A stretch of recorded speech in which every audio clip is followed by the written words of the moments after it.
So, welcome to the next discussion on the theorem of sampling and its consequences. Before we proceed further in our understanding of the process of sampling, I think it is worthwhile at this point to recapitulate and put together the conclusions that we have drawn. We started with a discussion of sampling in a natural context. That means sampling as realistic hardware would do it, right? How would realistic hardware sample a signal? It would gate the signal. It would pass the signal for a certain interval and stop it for the remaining interval. And this interval of sampling is also the period of the train of pulses that we can think of behind the process of sampling here. So, we could understand this process of sampling as multiplication of the original signal by a train of pulses, right? A train of pulses, each pulse occupying a fraction of the sampling period. Since the train was periodic, we could derive a Fourier series representation for it.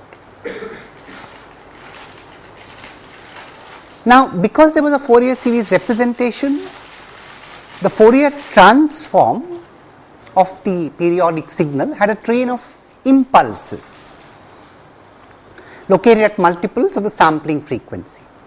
Okay. We saw that the envelope, you know what I mean by envelope, the a fictitious cover on the magnitudes of the impulses, the envelope of the impulses. You see, an envelope is a cover, right? A fictitious cover here. So we could think of the impulses as lying under a fictitious cover. That fictitious cover was sin x by x pattern or sin f by f pattern, right? And we noticed that the narrower the pulses, the more and more the number of frequency points that were taken in the main lobe around zero frequency. So, that really means the main lobe becomes wider. Yeah. So, the impulses in the frequency domain begin to tend towards a constant height. And in fact, in the limit, when the pulses actually concentrate into impulses in time, the spectrum is also a train of impulses. Yeah, the spectrum is also a train of impulses of uniform height. So, the extreme case was if we had a train of impulses in time spaced with 1 by Ts, spaced with Ts in time, Ts being the sampling period, the spectrum was also a train of impulses spaced with 1 by Ts or Fs. However, at this point I want to make a very important observation. For a train of impulses in time of uniform height spaced by Ts, of course, we get a train of impulses in frequency spaced also by 1 by Ts. But we also get a train of impulses in the frequency domain spaced by 1 by Ts for any periodic waveform in time. Because any periodic waveform which satisfies the Dirichlet conditions, which has a Fourier series representation. So, getting a train of impulses in the frequency domain spaced with 1 by Ts is not really a consequence of the fact that we have a train of pulses in time. It is just a consequence of periodicity in time and the fact that the periodic waveform satisfies the Dirichlet conditions. Now, this is a very important observation because it allows you to generalize the notion of sampling. It really tells us that although we may study idealized sampling by multiplying the original waveform with a train of impulses, practical sampling, where you gate the waveform, can also be understood or can also be interpreted with a minor change. And what is that minor change? The fact that the impulses in the frequency domain are not all of uniform height. That is the only change. So, the movement from ideal sampling, that is sampling with a train of impulses, to practical sampling, that means sampling with a gating function, is not such a difficult movement. Right? The interpretations that we had for idealized sampling, in fact, that is the reason why I intentionally started, unlike conventional textbooks, I intentionally started with natural sampling, to illustrate that it is not too difficult to analyze natural sampling. In fact, we went from natural sampling to ideal sampling, right? That was intentional because, I wanted to emphasize that it is not too difficult to interpret natural sampling with a little modification to ideal sampling. So, I looked at ideal sampling as a special case of natural sampling, right, the other way around.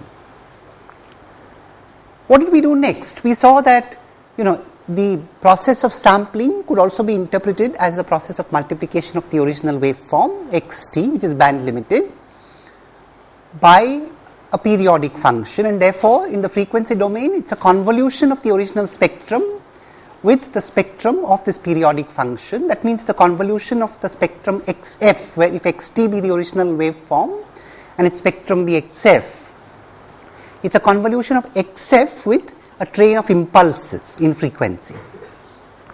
Now, what is the result of this convolution?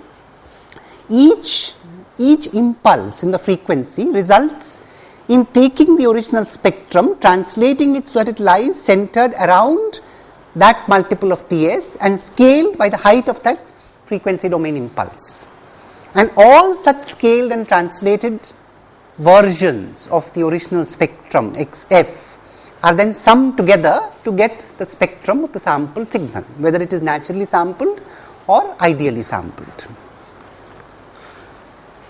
From there, we derived the Nyquist sampling theorem based on the fact that when you translate spectra, scale them and add them, there is likely to be an interference between these, translated spectra. So, it is very simple. I mean, all that we want for being able to reconstruct the original signal is that the original spectrum remain unpolluted. Unpolluted means it must not have some of the translates overlapping onto it. Now, when would that happen? That would happen for a real signal when the sampling rate is strictly greater than twice the maximum frequency component in the band limited signal. Right? We saw that graphically. And we also then interpreted how we could reconstruct the original signal from its samples. Very simple. Apply a low pass filter with a cutoff of half the sampling rate, Fs by 2. Right? Once we do that, then if you have satisfied the Nyquist criterion of sampling, you are sure that within 0 to Fs by 2 on the frequency axis, there are no frequency components other than those present in the original signal. It could be scaled by a constant, that is not a serious problem. You can always multiply the output by a constant, that can be done very easily. You cannot multiply the output by a function dependent on frequency or on time, that is difficult. But one can always multiply the output by a constant, just a constant amplifier, that is not difficult to do. So, a scaling, an overall multiplication factor is not a problem. But, there must not be any distortion of the spectrum. The spectrum must have, the spectrum that is present between 0 and Fs by 2 in the sample signal must be just a multiple of the original spectrum, right? What was the interpretation of this process of reconstruction? The interpretation was a beautiful dual of the, frequency domain process of sampling. In the frequency domain process of sampling, you are convolving a train of impulses in the frequency domain with the original spectrum. In reconstruction, what are you doing? You are convolving a train of impulses, ideally a train of impulses in time with the impulse response of the low pass filter.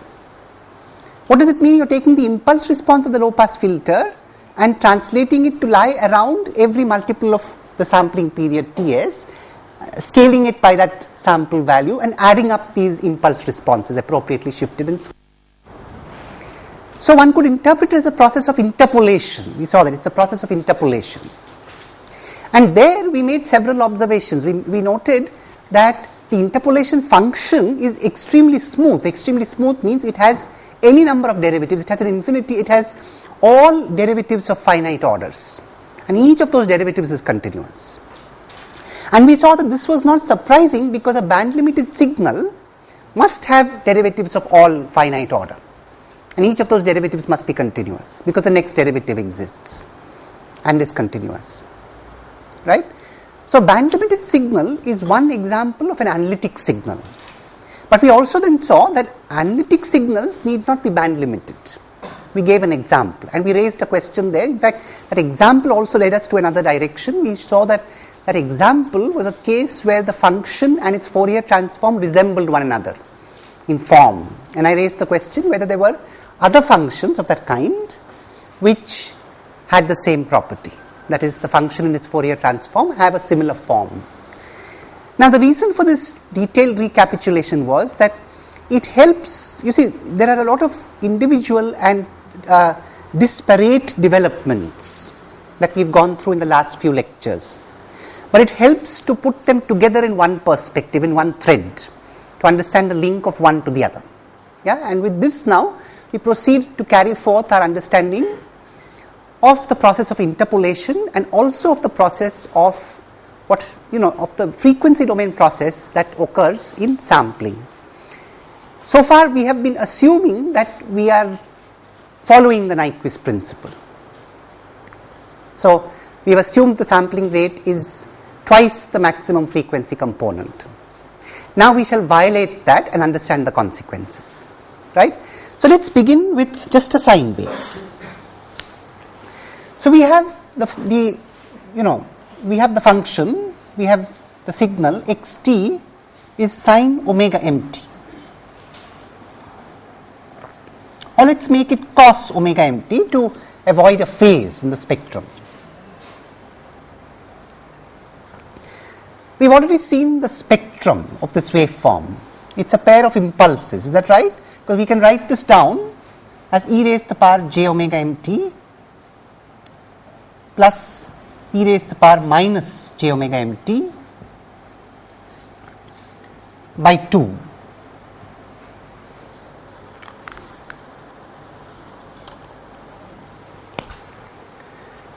So, you see, e raised to the power j omega mt by 2 is an impulse located at f equal to fm. So, now I will keep working with the f axis, because you see in convolution it is easier to work with the f axis to avoid the factor of 2 pi, right. So, here we are, we have an impulse of strength half at the point fm. And an impulse also of strength half at the point minus fm. That is the spectrum of this waveform. We now intentionally violate the Nyquist, but alright, before that, before we violate it, let us obey it first. So, let us assume that the sampling rate fs is much greater than twice fm. Here naturally the highest frequency component is fm. Yeah, so, if we sample this, so let the sampling rate be fs.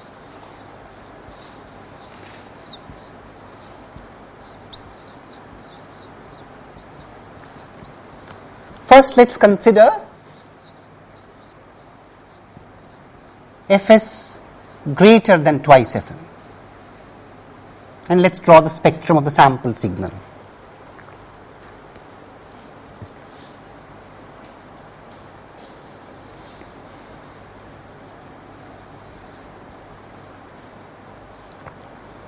In that case, it is very simple.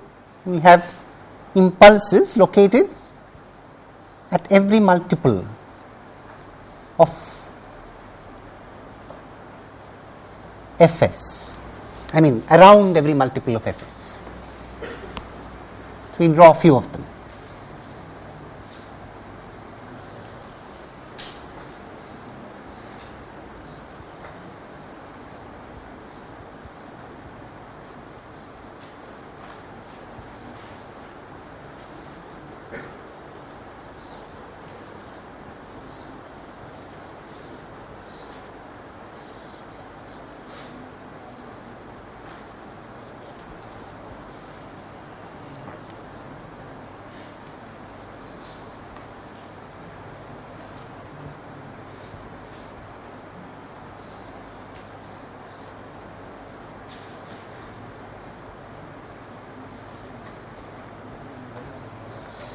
Anyway, I mean, it's, I have not drawn the figure to scale, it's just to give an idea. This is the point Fs minus Fm, Fs plus Fm,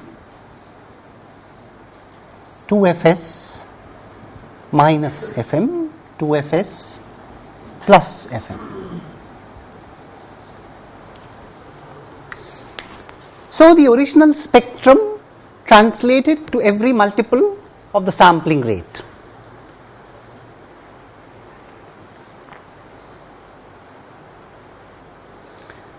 And since Fs is greater than twice Fm, Fs minus Fm is greater than Fm, so there is no problem. And now we can put a low pass filter. So if you put a low pass filter, we can extract this.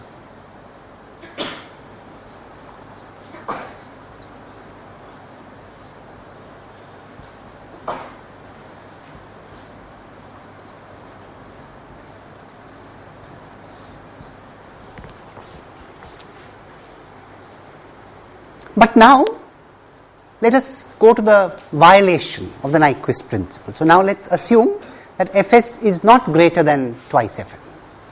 And let us redraw the spectrum with that assumption up here.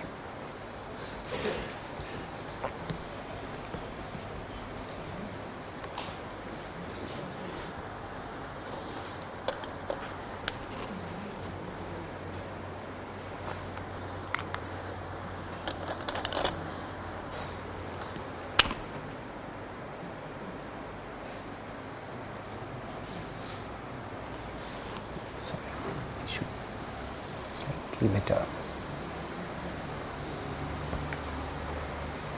Now in fact, let us assume that Fs is pretty low, in the sense, maybe it's just a little more than Fm, right? So then what will happen? You have the original spectrum. Now let me exaggerate this. So you have the original spectrum.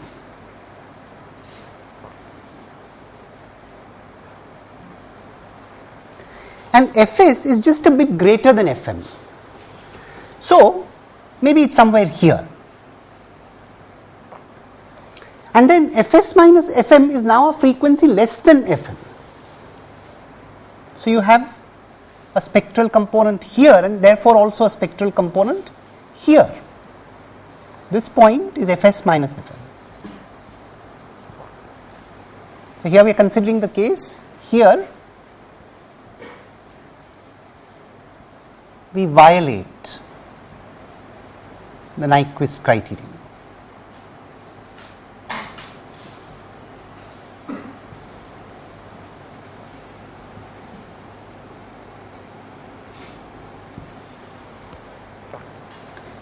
And of course, Fs plus Fm is somewhere, we are not terribly worried.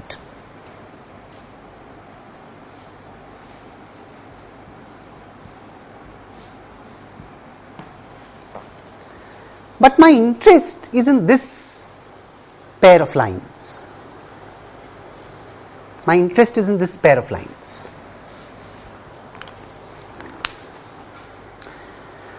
You see now, if Fs is just that little bit more than Fm, we'll assume, then we can even assume that, in fact, then it is true that Fs by 2 would be less than Fm. Right? So Fs by 2 might be somewhere here.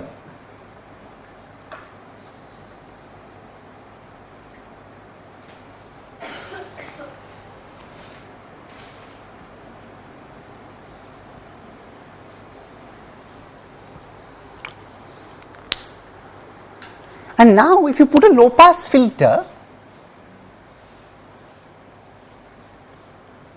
with a cutoff of Fs by 2, just assuming that you have, it's as if you think you have obeyed the Nyquist criterion and put a filter with a cutoff of Fs by 2, what is the consequence? The consequence is that you do get some output. And what output you get?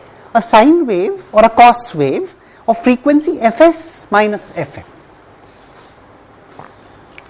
Is that right? You get a cosine wave of frequency Fs minus Fm. Now there are 2 points to be noted here. The first is that you started with a sine wave or a sinusoidal pattern and you sampled it violating the Nyquist criterion.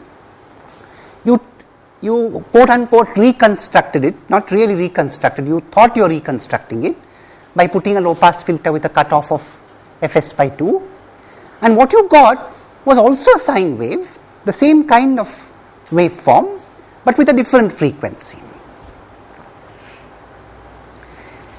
Also, let us study the effect of Fm on the reconstructed sine wave, right. Now, let us assume that we are still violating the Nyquist principle. So, Fs is just that, let us fix Fs now. Yeah? So, let us fix Fs and let us start taking Fm closer and closer to Fs. So, already Fm is pretty close to Fs. Now, we study the variation of the reconstructed signal as we take Fm close to Fs. What happens? As we start taking Fm close to Fs, this goes farther towards 0. So, Fs minus Fm begins to decrease. So, it is very interesting.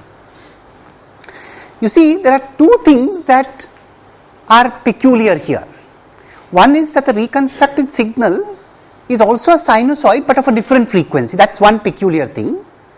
And the other peculiar thing is that when you increase the input signal frequency, the reconstructed signal frequency goes down.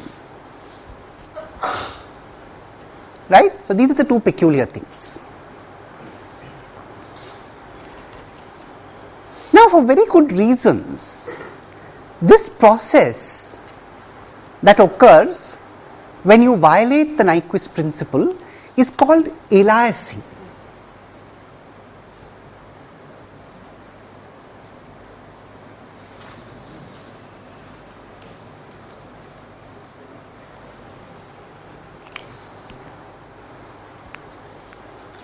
A slightly lighter introduction to the idea of aliasing. I am sure all of us might have in one or the other context heard the word alias, right?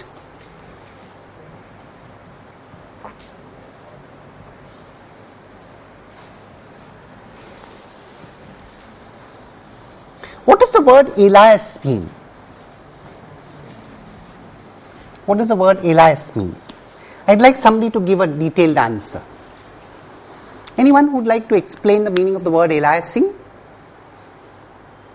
Anyone who knows the meaning of the word alias? Yeah. Who would like to answer? All right. Yeah. To attribute something to something else. To attribute. Well, anyone else? That's not quite accurate. Ah, that's right. So alias is another name. All right, alias. See that loudly. Speak into the It's another. That's right. Yeah, say that loudly. Another name for It's another name. Yeah, to assume a false name. Actually, taking it in a broader sense, it is an attempt to bring in a false identity. It's not just a name. Normally, alias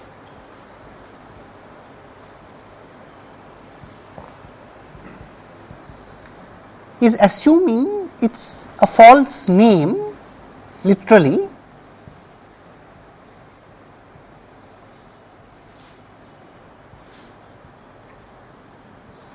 and therefore a false identity.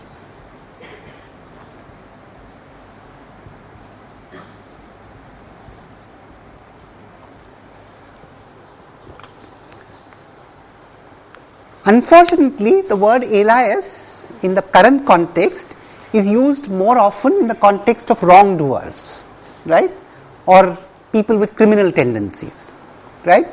So, we tend to think of a certain terrorist alias so and so, and we report his activities or whatever it is, right. What is it that troubles other people in the context of the alias activities of the terrorists? The fact that it is not, you see, it is the whole activity is masked under an innocent guise, right. That is the problem here. if you look at it carefully. You have a sine wave. When you reconstruct the sine wave, you get back a sine wave. So, it's disguised. The whole process of reconstruction, incorrect reconstruction, is disguised. The person doesn't even suspect that the form has changed. And unfortunately, it is the interesting thing is when you increase the input frequency, the output frequency decreases. So, it also presents a false picture. Right? Now, in fact, this is a consequence of the fact that you have Fs just greater than Fm. Still, in all this discussion, we are assuming that Fs is greater than Fm. Right? Now, even that is not necessary. So, you see, you could have, now you see, until the point where Fs is greater than Fm, at least you will have this situation. That the first component, that is the Fs minus Fm component, will show this pattern. At least there you will be able to pinpoint there is something suspicious, right? When you increase Fm, Fs minus Fm decreases. So, it seems to present something fishy or suspicious. But suppose Fs becomes less than Fm, right? So, let us look at that situation now. Sir? Yes.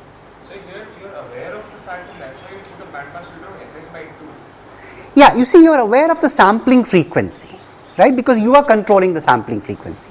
So, you would put a bandpass filter based on a low pass filter, not a bandpass filter, a low pass filter with a cutoff of Fs by 2, because you don't know the inherent input frequency, right. Normally you would put a low pass filter of Fs. No, normally you would put a low pass filter of Fs by 2. It's always Fs by 2, because if you think you are obeying the Nyquist principle. The question was whether you put a low pass filter of Fs normally. No, it's Fs by 2, because you think you are obeying the Nyquist principle, and you put a low pass filter of cutoff Fs by 2, and that's what you do here also. You don't know that your original frequency is a terrorist, right? It's out of the range of your consideration. So, this process is therefore called aliasing. Aliasing means assuming a false identity. That's exactly what happens. When you reconstruct, you get something reconstructed, but that something is a false representation of your original signal. That's why this process is called aliasing, right? Now, let's look at the situation. Now, here we still had Fs greater than Fm, but now let's assume that Fm becomes greater than Fs. So, let's see what happens, and we will draw the components of interest. Yeah. So, we have 0, we have Fm way out there,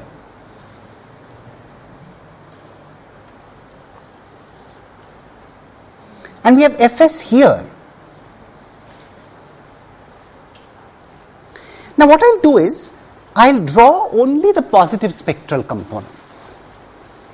I will draw only the positive spectral components, and the negative spectral components can be created with a mirror image, right. So as not to clutter the diagram, I will draw only the positive spectral components. So, here you have a spectral line at Fm. Now, Fs minus Fm is going to come somewhere here, right. So, it is going to be less.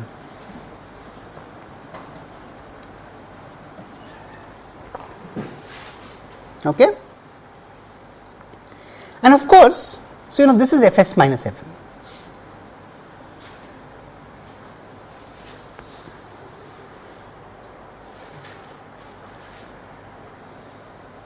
Actually, it should be Fm minus Fs.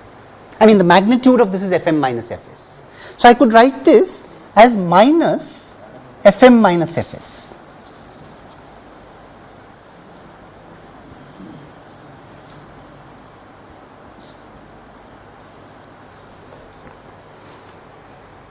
And now I can create the other spectral components by mirror images, right.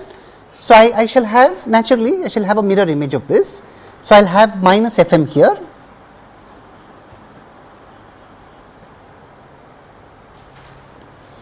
and I will have an Fm minus Fs component here.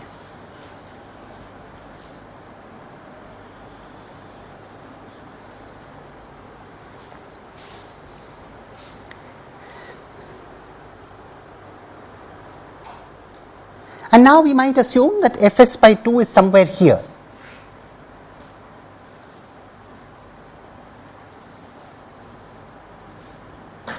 So we put a low pass filter there.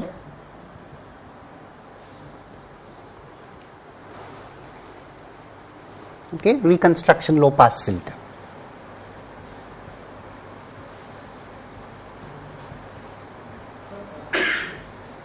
Yeah. Let's come to that. Yeah, let's discuss that. Now these are definitely two components. Now the question is, see, now here we have just made Fs that wee little bit less than Fm.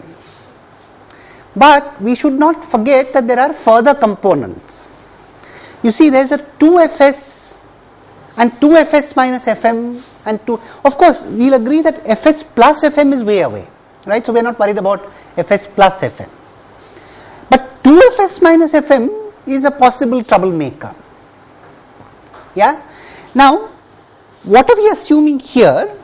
See, if I assume, now of course, I am assuming that 2Fs, what is the next possible troublemaking component? 2Fs minus Fm, right?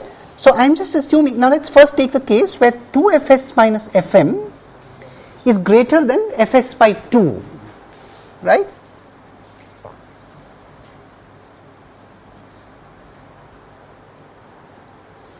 Alright. Now this is not too unreasonable. It just says that 3Fs by 2, right?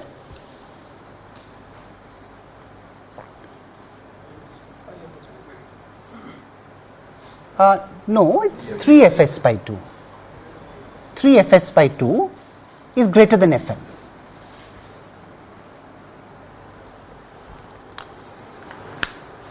Right, so we will take this case first. 3Fs by 2 is greater than Fm.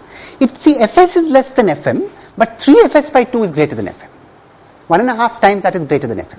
If that's not the case, then of course you will have the 2Fs minus Fm component also come into this cover. Right? However, if this is obeyed, right, then when you put a low pass reconstruction filter, what do you get? You get a frequency Fm minus Fs now. And now the terrorist has completed his deceptive activity.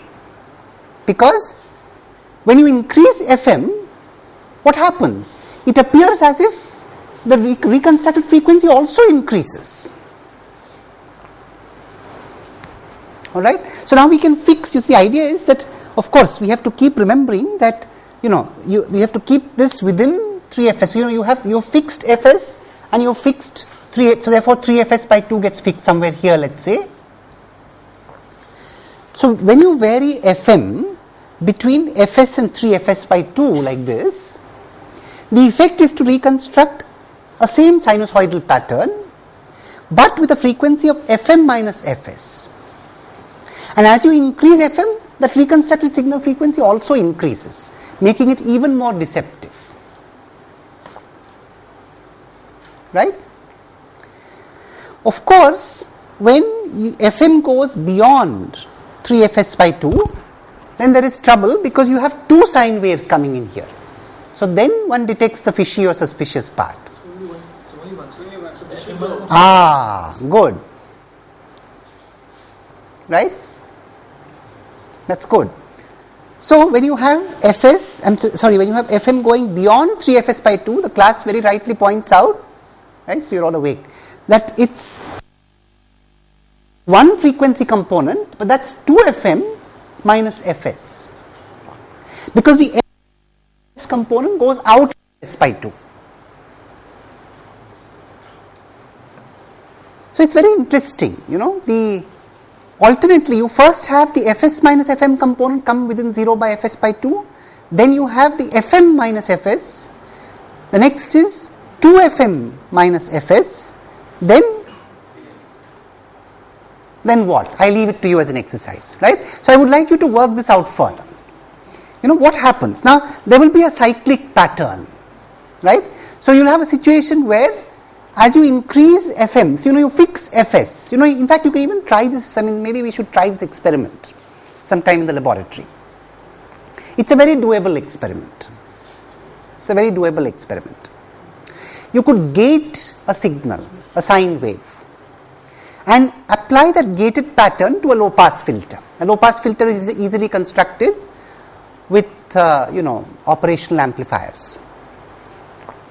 And if you are dealing with a sine wave, then you don't have too much of a problem, because even though the low pass filter may not be ideal, still you would get a reasonably good reconstruction. There is no problem with that. So one could put a low pass filter with a cutoff of Fs by 2. So I would strongly encourage that if you can try this experiment in the laboratory, it would illustrate the idea much better. So fix Fs, you fix your gating frequency, that means you fix your gating pulses, and take a signal generator and keep on increasing the sine wave frequency from 0. Until you reach Fs by 2, everything is okay, you get back the correct sine wave. When you go between Fs by 2 and Fs, you observe Fs minus Fm. So you observe that the sine wave frequency is Fs minus Fm, and it decreases with an increase in Fm. Afterwards, when you go from Fs to 3Fs by 2, you see an increase again of sine wave frequency. And then when you go from 3Fs by 2 to 2Fs, you again see a decrease. So it seems to increase first and then decrease and then increase and then decrease in cyclic fashion. I encourage you to carry this analysis further, right, for 1 or 2 more cases. That means the case 3Fs by 2 to 2Fs and the case 2Fs to 5Fs by 2. Yes, Abhishek? That's right. What happens? The question is, what happens at the transition point? At the transition point, you get 0 frequency. So that means, for example, suppose Fs becomes equal to Fm, you get a constant. Right? You get DC.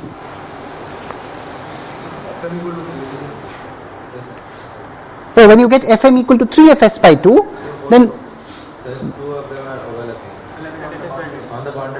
on the boundary. So you see that, all right. So you see the question is what, okay, so what happens when, at the other extreme. So when you reach 0 is one extreme, when you reach Fs by 2, the resultant frequency reaches Fs by 2, that's the other extreme. Well, we would understand that the low pass filter is never ideal. So in a practical situation, there would be a little passage outside also. And in fact, what will happen is when you practically conduct this experiment, the sine wave that you get may not be very ideal, because the low pass filter is not ideal. So it's not really going to cut off all the other components completely. There will be some distortion in your sine wave. The better your low pass filter, the more correct your reconstruction. Yeah. So this is so I strongly recommend that you try, and of course your low pass filter must not be a crude one. It must be reasonably good. Yeah. Otherwise you will see a lot of other sine wave components. It's not really ideal. So all these sine waves will also come into the picture, and you would not quite see a sine wave coming out ideally. Yeah. Yes. Suppose that is we could achieve an ideal low pass filter. Yes. Then the pattern of outside is not will be continuous, because there will be a discontinuity at the transition. Suppose it is that. All right. The question is, if you have an ideal low pass filter, then there would be a discontinuity in the behavior at the transition. Will there be a discontinuity in the behavior at the transition? Transition means the points Fs by 2, Fs, 3Fs by 2, 2Fs and so on. Well, it depends on what you mean by discontinuity. See, what will happen is that originally the frequency will vary from 0 to Fs by 2. Now just at Fs by 2, you could assume, now you see I agree, there's an impulse at Fs by 2. So you could put your low pass filter cutoff just that little bit more than Fs by 2. Now I agree. See, what will happen is that at that point, suddenly, you would, afterwards you would see the frequency decrease from Fs by 2 to 0. Now all that will happen is, if your cutoff is a little inside Fs by 2 or a little outside, the frequency would seem to increase just before that point, just up to before that point. So up to Fs by 2 minus delta, or Fs by 2 plus a little delta, and then start decreasing again. Right? So I wouldn't call it discontinuity. It would appear, just at that particular point, you would see, you would see the maximum as Fs, an infinitesimal less than Fs by 2. That's all. Those are, you see, in any case, here we are talking about idealizations, and there is no good interpret, or there's, it is not really, I mean, it's not, these are, what we've done here is conveniently forgotten that impulses are not really functions. So, it's not, you cannot put an impulse at a discontinuity and interpret it. That's the problem, right? So instead, if you, there are various, solutions to this problem. One solution is that you don't really have impulses. So if a sine wave is of finite length, it's actually going to have, a sine x by x kind of pattern. So it's not really going to be an impulse. So you would see the, the main, anyway, I think we shouldn't go too deep into that. But the point here is that, the extreme behavior of that, the situation that arises when an impulse reaches a discontinuity is actually an unfair treatment of the impulse, because an impulse is meaningful only at the places where the function is continuous. I mean, the action of an impulse is meaningful only at the places where the function is continuous. Right? So at that point, all that will happen is you would see the variation up to fs by 2 minus an infinitesimal amount, and then start going down from fs by 2 minus an infinitesimal amount down to 0 and so on. Yeah? But we can detect this by, if we increase fs, our output will, suppose we increase by some amount, our output will also change. So you see, if you increase it, you can do the experiment in two ways. You could, the question is, how would you do the same thing by varying fs? Well, you can do the experiment in two ways. Either one can change fm, or you could change fs. It is normally easier to change fm, conceptually. So what I am saying is, we can detect this if aliasing is. Maybe I think we should, it's better to ask the question properly, otherwise, so speak into the mic and loudly, yeah? So if you want to detect aliasing, Yeah. we can detect it by increasing fs. If fs is increased and if our output is changing, that means there is some mixing. Of course, yeah, you can, I think the question, all right, now I understand. If you, the question is, suppose you suspect that there is aliasing, how will you detect it? Well, one way is, if you go on, if you have a control on the input if you have a control on the input frequency, then of course, if you keep increasing the input frequency, you will see this pattern, cyclic pattern. If you increase it beyond a point, you suddenly start seeing the output decrease. Now that's an indication of aliasing. On the contrary, suppose you suspect aliasing, then of course you can increase the sampling frequency, certainly, and see whether, and that's right. So you see an increase in sampling frequency would suddenly result in a change of the, that's a good point. Yeah, I think that's, what Amey has raised is a very good point.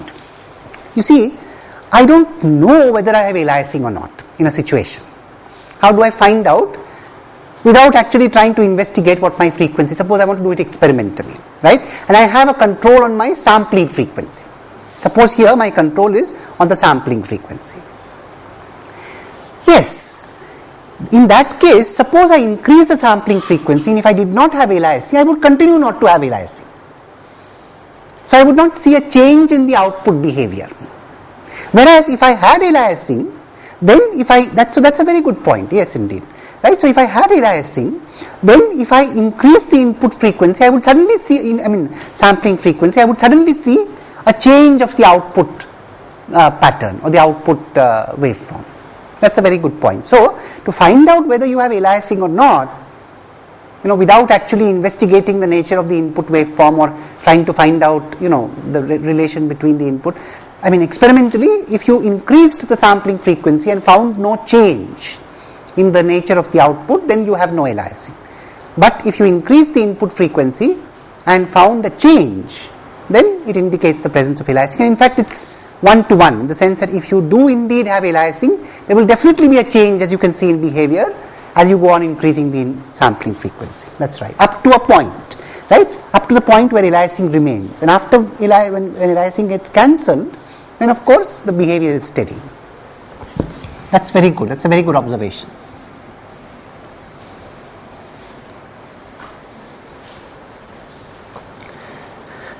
Well, so that is an introduction to aliasing. And this is the situation that arises when we violate the Nyquist principle. In the next lecture, we shall carry forth further a discussion of the violation of the Nyquist principle and its consequences.